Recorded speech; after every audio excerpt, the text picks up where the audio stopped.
महेश गुस्से से भर जाता है। तभी जानकी दास भी घर आ जाते हैं। अरे महेश बेटा, तू अचानक? अच्छा हुआ, देख आज मैं हरी हरी पालक लेकर आया हूँ। तुझे पालक का साग अच्छा लगता है ना? बहू आज इसके लिए पालक का साग बनाना। और कितना झूठ बोलोगे पिताजी, मुझे सब सच पता चल गया है। सुमन ने मुझे सारी सच्चाई बता दी है। मैं कुछ समझा नहीं बेटा, कौन सी सच्चाई?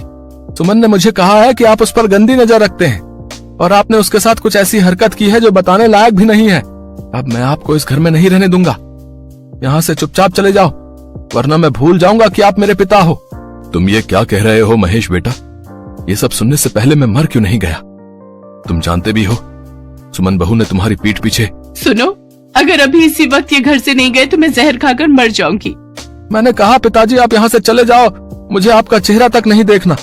आप अपनी बहू पर बुरी नजर रखते हो और ये बात मैं बर्दाश्त नहीं कर सकता।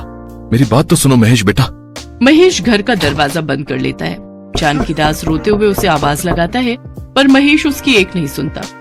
जानकी दास रोता हुआ वहाँ से चला जाता है।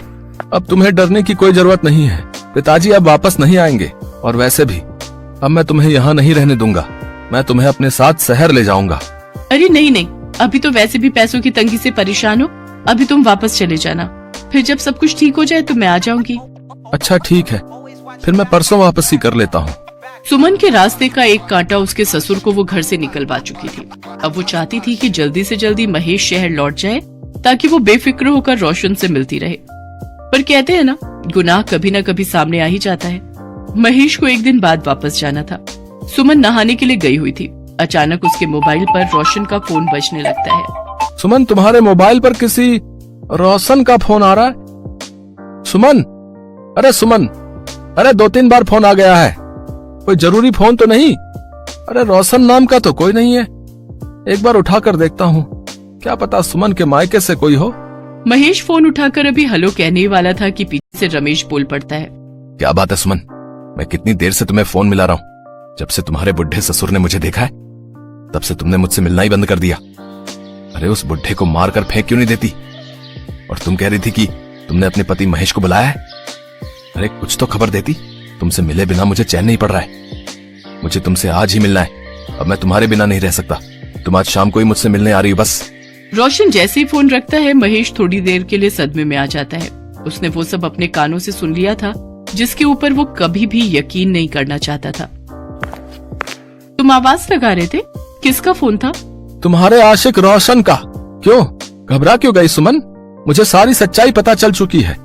मैंने तुम्हारे कहने पर अपने पिता को घर से बाहर निकाल दिया। मैं तुम्हें अब इस घर में नहीं रहने दूंगा। निकल जाओ मेरे घर से और मेरी जिंदगी से हमेशा हमेशा के लिए। अरे मेरी बात तो सुनो महेश, एक बार मेरी बात तो सुनो।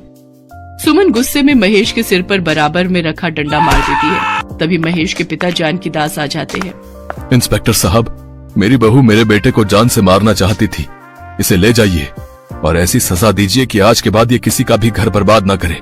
मुझे छोड़ दो महेश, मुझे माफ कर दो। इसे ले जाइए इंस्पेक्टर साहब। पिताजी मुझे माफ कर दीजिए, मैंने आपके साथ बहुत बुरा सलूक किया। सुमन को पुलिस पकड़कर ले जाती है। पुलिस रोशन की तलाश में बहुत दिनों से थी। रोशन को भी पकड़ लिया जाता है। वो एक नामी बदमाश था। उसके बाद महेश अपने पिता को लेकर शहर आ जाता है। उसे अफसोस था कि काश सुमन जैसी धोखेबाज लड़की से 1 साल पहले उसकी शादी ना हुई होती तो आज उसे ये दिन न देखने पड़ते। पर जब अपने पिता का हाथ वो अपने कंधे पर रखा देखता है तो उसे तसल्ली हो जाती है कि कहीं न कहीं आज उसके साथ गलत होने से बच गया था।